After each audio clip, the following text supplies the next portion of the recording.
नमस्कार, मी श्वेता मोरे. आज तुमचं जिजाराच्या पॉडकास्टमध्ये सहर्ष स्वागत आहे. आत्तापर्यंत आपण डॉक्टरांशी भेटलेलो आहे किंवा म्हणजे बरीच लोक की जी लहान मुलांसाठी काम करतायत ह्यांच्याशी आपली चर्चा झालेली आहे.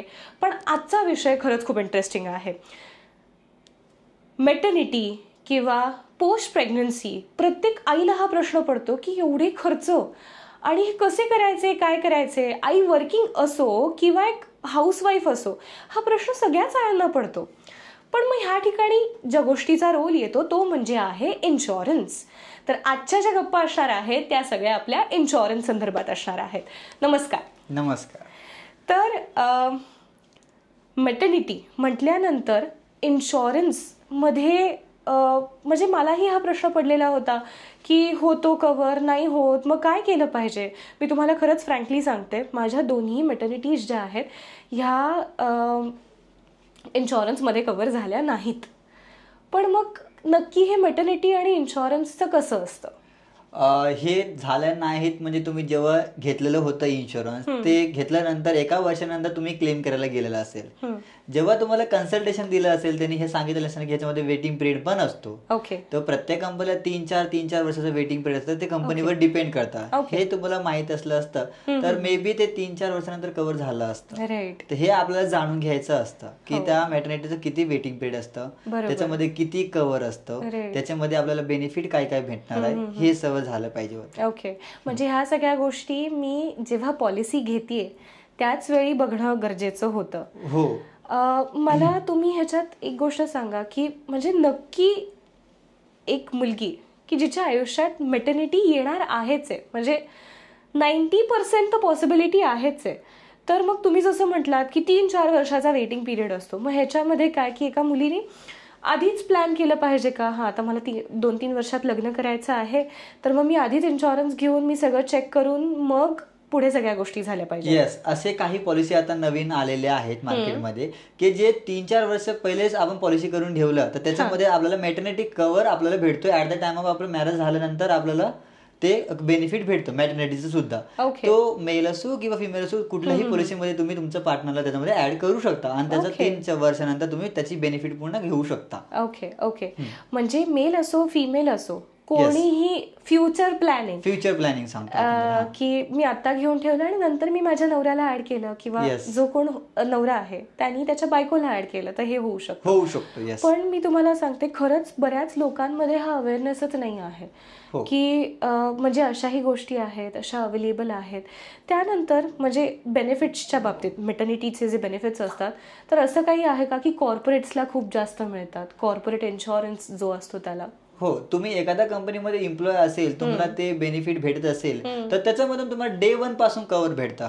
तुम्हाला बेबी कव्हर पण डे 1 पासून भेटणार. इच अँड एव्हरी जेवढी काही बेनिफिट असतात तुम्हाला डे 1 पासून भेटणार. पण इथे आपण इंडिव्हिज्युअल पॉलिसीमध्ये आपल्याला वेटिंग पिरियड सर्व्ह करावा लागतं. तिथे पूर्ण तो पॉलिसी जो असतो तो कस्टमाइज असतो. तुम्हाला जशी बेनिफिट पाहिजे, जेवढ्याचा बेनिफिट पाहिजे, तुम्हाला सर्व बेनिफिट तिथे भेटणार, इच अँड एव्हरी गोष्टी. बरोबर.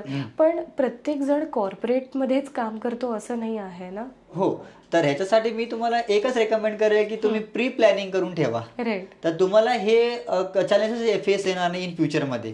तर तुम्ही प्री प्लॅनिंग करून ठेवलं तर तुम्हाला जेवढी काही गोष्टी असतात, बेबी कव्हर असू द्या किंवा जे काही तुम्हाला नॉर्मल जे काही मेटर्निटीमध्ये लागणारे खर्च वगैरे असतात ते कव्हर होत जाईल त्याच्यामध्ये. ओके. आता बघा ना, म्हणजे डिलिव्हरी तर एक म्हणजे खर्चिक गोष्ट आहेच आहे, पण डिलिव्हरीच्या आधी सुद्धा एवढ्या गोष्टी असतात, म्हणजे सोनोग्राफी आहेत, वेगळ्या वेगळ्या टेस्ट असतात. तर मग हे सुद्धा मेटर्निटीमध्ये कव्हर होतं का? हो, हे सगळ्या गोष्टी कव्हर होतो, पण मी शुअर नाही सांगू शकत. ते नॉर्म्स ऑफ कंपनीवर पण डिपेंड असतात. काही कंपनी करतात, काही कंपनी करत पण नाहीत. ते डिपेंड आपण असतं की कुठलं हॉस्पिटलाइज घेतात, कुठलं हॉस्पिटलमध्ये ट्रीटमेंट करतात, त्याच्यावर पण डिपेंड असतात. त्याची बेनिफिट मध्ये काही कॅपिंग वगैरे असतात की नसतात, तो हे सगळं असतात. त्या मॅटर्निटीसाठी किती बेनिफिट कव्हरेज दिलेलं आहे त्याच्यावर पण निर्भर करतं ते पॉलिसीचा. तर तुम्हाला असं काही फॉल्स कमेंट नाही होणार की बाबा त्याच्यामध्ये आहेच फूड पण आहे का, ते कंपनीच्या नॉर्म्सवर आहे सगळं. बरोबर. म्हणजे ह्यात एकच गोष्ट मला जी प्रकर्षाने जाणवते ती म्हणजे काय की तुम्ही जर कुठलीही इन्शुरन्स म्हणजे मेटर्निटी इन्शुरन्स पॉलिसी घेताय तर ती नीट बघून घेतली पाहिजे. येस. तर तुम्हाला त्याचे बेनिफिट होऊ शकतात. असं काही आहे का, म्हणजे आतापर्यंत तुम्ही जे सांगितलं तर ते हेल्थ इन्शुरन्स मधली मेटर्निटी झाली, तर मेटर्निटीसाठी असा काही सेपरेट इन्शुरन्स असतो का? सेपरेट इन्शुरन्स असतो, पण त्याचं पण सेमच प्रोसिजर असतं की त्याला पण तुम्ही वेटिंग पिरियड दिलंच पाहिजे. ओके. त्याची पण एक बेनिफिट 5 लाख 10 लाख जे काय आपण बोलतो आणि जे काय वेटिंग पिरियड सर्व करतो ते पण तुम्हाला तिथेच मॅच करण्याचे ऍज पर द प्रीमियम हिशोबाने गेलं तरी. त्याच्यामध्ये तुम्हाला कॅपिंग भेटणार का, म्हणजे ते गोष्टी आहेतच. कॅपिंग सुद्धा ते होऊ नाही शकत त्याला, की डे 1 पासून तुम्हाला डायरेक्टली ते इंडिव्हिज्युअल पॉलिसी कव्हर कधीही नाही करणार असं. ओके, म्हणजे किपिंग म्हणजे एवढाच खर्च होऊ शकतो असं का? येस. फॉर एक्झाम्पल आता तिथे सांगितलं असेल 50,000 तर 50,000च बेनिफिट भेटणार तुम्हाला, 1 लाखापर्यंत नाही भेटणार. ओके, असं असतं त्याच्यामध्ये. त्याला बोलतात कॅपिंग वगैरे घेणं. ओके. म्हणजे ह्याच्यामध्ये मला जर प्रेग्नन्सीमध्ये रूम डिलक्स घ्यायचे, सुपर डिलक्स घ्यायचे, हे सगळं मला कधी ठरवायचं असतं, म्हणजे काय कुठल्या बेसिसवरती ह्या सगळ्या गोष्टी ठरतात? हे सगळं बेसिस जेव्हा तुम्ही कन्सल्टेशन करता, एखाद्या ऍडवायझर सोबत तुम्ही बोलता, तेव्हा ते जाणून घेतलेलं पाहिजे की रूम पण तेव्हाच तुम्हाला लागत. इन हॉस्पिटल जेव्हा होणार तुम्ही, तर तुम्ही डिलक्स रूम घेतलेला आहे किंवा शेअरिंग रूम घेतलेला आहे किंवा नॉर्मल रूम आहे, तिथे लिहिलेलं असतं की तुम्हाला रूम कुठला पाहिजे. पॉलिसी पंचिंग करताना ते कन्सल्टेशन करताना तुम्ही रूमचं रिगार्डिंग पण जाणून घेतलं पाहिजे, तर तुम्हाला तिथे ते पुढे जाऊन चॅलेंज फेसच नाही होणार तशी. म्हणजे मग ह्याच्यानुसार प्रीमियम ठरतात का? हो, ह्याच्यानुसार प्रीमियम ठरतात. मी किती काय कसं घेते, म्हणजे मला जर माहितीये की हा नाही मला सुपर डिलक्स रूमच पाहिजे आहे भविष्यात जाऊन, तर त्यानुसार माझे प्रीमियम ठरणार आहे. हो, त्यानुसार तुमचे प्रीमियम ठरणार. Okay okay okay. नाही म्हणजे आता ह्याच्यामध्ये मी जसं म्हटलं की ड्युरिंग द प्रेग्नन्सी पण बरेच खर्च असतात, आणि तुम्ही जसं सांगितलं की सगळेच खर्च कव्हर होतीलच ह्याची काय अशुरिटी नाही, कंपनी टू कंपनी डेफर होतं. पण डिलिव्हरी झाल्यानंतरचे जे खर्च आहेत, म्हणजे बाळ झाल्याच्या पहिल्या दिवसापासून मी जितके दिवस हॉस्पिटलमध्ये आहे ते खर्च कसे कव्हर अप होतात? आता ते पण सेमच प्रोसिजर मध्ये येतात की पोस्ट म्हणतो आपण. पोस्टचे जे काय झालेलं प्री म्हणजे जे अगोदर तुम्ही सोनोग्राफी करता, पोस्ट ते डिस्चार्ज नंतरच्या जे काही गोष्टी असतात की तुम्हाला जे काय बेबी डे 1 पासून कव्हर झालं पाहिजे होतं, किंवा जे बेनिफिट आपल्याला भेटले जातात, की जे वॅक्सिनेशन वगैरे तुम्ही घेता किंवा त्यासाठी हे पण कव्हर केलं जातं इन हॉस्पिटल. ते प्रोसिजर असतं त्याच्यामध्ये, पण काही कंपनी प्रोव्हाइड करतात, काही कंपनी प्रोव्हाइड करत नाहीत. ऍज पर तुमच्या पॉलिसीमध्ये काय लिहिलेलं आहे ते डिपेंड करतं तुमच्यावर असं. तर ते बेनिफिट भेटणार किंवा नाही भेटणार असं शुअर सांगू नाही शकत अशी. किंवा कुठली मेडिकलची बिल तुम्ही देतात तर डॉक्टर काय रेकमेंड करतो, तर ते सगळं त्याच्यावर निर्भर करतं. ओके. आता काही केसेसमध्ये म्हणजे आफ्टर डिलिव्हरी सुद्धा बरेच कॉम्प्लिकेशन्स येतात, आईला येऊ शकतात, बाळाला येऊ शकतात. मग इन्शुरन्स कंपनी ह्याच्यात कसा सपोर्ट करते, म्हणजे मिळतो का तेवढा सपोर्ट? जे तुम्ही आता जे सांगताय ते पण क्लिअर कसं आहे की मॅटर्निटीचं एकदा पार्ट आहे असं की तुम्ही इन हॉस्पिटलायझेशन जे डॉक्टर रेकमेंड करतो की तुम्हाला एवढ्या दिवसापर्यंत एवढं कव्हर केलं जाईल, किंवा प्री असू दे किंवा पोस्ट असू द्या. पोस्ट मध्ये पण एक प्रोसिजर असते की तेव्हा 180 डेज 90 डेज आणि जे काय मॅटर्निटी तेवढ्या दिवसापर्यंत तुम्हाला कव्हर केलं. त्याच्यानंतर जे काय प्रोसिजर असेल, नॉर्मली तुम्ही ओपीडी बोलतो आपण, सो ओपीडीचं तसं कव्हर नाही भेटत. कुठलीही पॉलिसी तुम्हाला सिंगल पॉलिसी ओपीडी मध्ये नाही जाते. तुम्हाला डिझीज रिलेटेड होऊन ते पुढे प्रोसिजर करतात. मॅटर्निटीचे जे काय प्रोसिजर असेल ते डॉक्टर रेकमेंड करतील आणि पॉलिसी जे तुम्हाला सांगतील त्याच्यावरच तुम्हाला क्लेम भेटले जाईल. ओके. त्याच्यानंतर आता तुम्ही वॅक्सिन्सच्या पण गोष्टी कव्हर केल्या. आता बाळ साधारण 2 वर्षाचं होईस्तोवर त्याला भरपूर वॅक्सिनेशन्स असतात. सो मग एकतर पहिली गोष्ट, बाळाला म्हणजे माझी जी इन्शुरन्स पॉलिसी आहे ह्याचं बेनिफिट बाळाला कसं मिळू शकतं, आणि कधी बाळाला मी माझ्या प्लॅनमध्ये ऍड करून घेऊ शकते? ते तुमचं ऍक्च्युअली पॉलिसी टू पॉलिसी आहे त्याच्यामध्ये, की काही पॉलिसी डे 1 पासूनच ऍड ऑन करून घेतात, त्याची बेनिफिट त्याला डायरेक्टली लागून जातात ऍज पर द पॉलिसी अनुसार. काही पॉलिसीमध्ये 90 डेजच्या नंतर असतं, तर त्या 90 दिवसाच्या नंतर त्याला चालू होतं की त्याला ऍड करायची काय नाही ऍड करायची. आणि ते हे दोन्ही प्रोसेस असतात. तुम्ही तुमच्या बाळाला तेव्हाच ऍड करू शकता किंवा 90 डेजच्या नंतर ऍड करू शकता.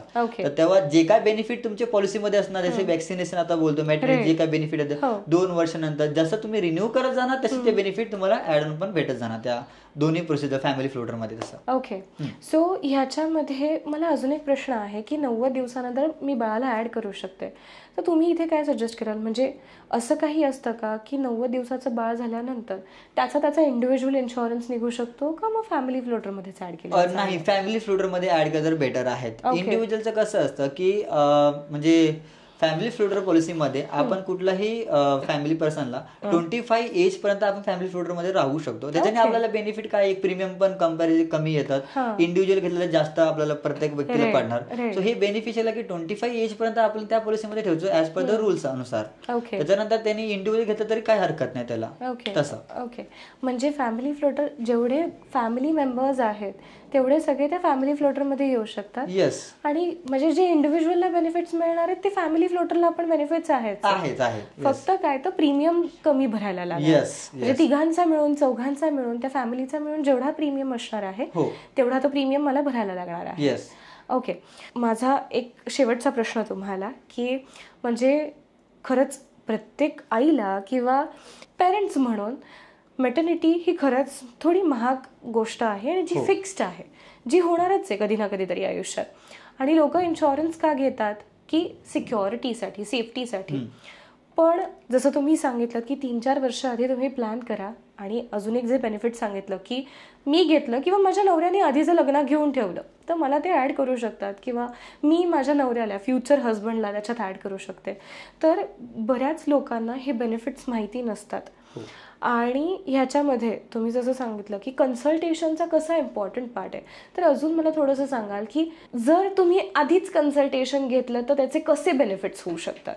ओके, मी आधी जे तुम्ही पॉलिसीचं म्हणताय आता, तर जर्नीकरण, आता सपोज समजा एखादा पॉलिसी मी 3 वर्ष अगोदर प्रिपेअर करून ठेवतो, तर मला प्रत्येक वर्षाचं मॅटर्निटीसाठी किती बेनिफिट ठेवलंय. म्हणजे सपोज समजा माझी पॉलिसी एक 10 लाखाची आहे, पण त्याच्यामध्ये पण मॅटर्निटीसाठी वेगळा कव्हरेज असतो, एक 50,000चा, 1 लाखाचा. तर तसं काउंटिंगच्या हिशोबाने जरी मी एक आज पॉलिसी घेतली 3 वर्षांच्या वेटीमध्ये 3 लाख रुपये माझे मॅटर्निटी जमा झाले, तर 3 लाख रुपयाचं माझं होऊ शकतो तसं. म्हणजे एखादा पॉलिसी अशी पण असते की भाई 25,000 भेटणार, 25,000 75,000 थोडी ना आपला क्लेम काय होणार. तर हे सगळ्या गोष्टी तिथे लिहिलेल्या असतात, ते जाणून घेतलं पाहिजे त्यांच्या प्लॅन अनुसार, किंवा 3 वर्षानंतर आपल्याला पैसे किती भेटणार आहेत. नाहीतर आपल्याला माहिती पडतील की भेटणार आहे कव्हर म्हणून आपण घेतलं, त्याच्यानंतर माहिती पडलं की फक्त 50,000 कव्हर असणार आहे. त्याच्यामध्ये अजूनही पार्ट असतं की सी सेक्शनला किती असतात, नॉर्मलला किती असतात, किंवा काही काही गोष्टी बेबी कव्हरला किती भेटणार आपल्याला. तर हे प्रॉपरली शेड्यूल असतं की बाबा तुम्हाला 3 वर्षानंतर जे बेनिफिट भेटणार आहेत ते काय वेगळे आहेत मॅटर्निटी मध्ये पण. ऍज युजली पॉलिसी तुम्हाला सांगते की हेल्थ इन्शुरन्स आम्ही सगळंच कव्हर करू, की जे काय तुमची डिसीज येतील सगळं काय ते. पण मॅटर्निटी मध्ये थोडस प्रोसिजर वेगळी असते, त्याची प्रोसिजर थोडासा वेगळी जाते. तो मेडिकल प्लस पण येतो आणि त्याचा जो फॉर्मॅट आहे तो वेगळा आहे. आईला आणि बाळाला पण कव्हर केलं पाहिजे ऍज 3 वर्षानंतर तसा. Okay, so thank you so much. तुमच्याकडनं आज म्हणजे खरंच मला जेवढे प्रश्न होते ते तर मी विचारलेच, पण कुठल्याही आईला आणि वडिलांना हे प्रश्न असणारच आहेत की काय होणार आहे, कसं होणार आहे, किंवा आम्ही फ्युचर प्लॅन करतोय तर मग आत्तापासून काय केलं पाहिजे. आणि मला तरी असं वाटतंय की 99% सगळ्यांचे सगळे डाऊट्स ह्यातनं सॉल्व्ह होतील. सो थँक्यू सो मच तुम्ही माहिती दिल्याबद्दल. तर आज आपण जी सगळी इन्शुरन्सबद्दल माहिती ऐकलेली आहे, तर मी माझ्याकडनं तुम्हाला आज एकच मेसेज देऊ इच्छिते की तुम्ही जर आत्ता किंवा काही पुढच्या वर्षात बाळाचा प्लॅन जर करत असाल तर तुम्ही ज्याच्याकडनं इन्शुरन्स घेणार आहे त्याच्याकडनं प्रॉपर कन्सल्टेशन करून घेणं खूप इम्पॉर्टंट आहे. आणि त्याच्यामध्ये किती मॅटर्निटी कव्हर आहे, काय होऊ शकतं, बाळाचा कसा कव्हरेज होऊ शकतो, हे सगळं समजून घेतलं पाहिजे आणि त्याच नंतर पॉलिसी निवडली पाहिजे. धन्यवाद.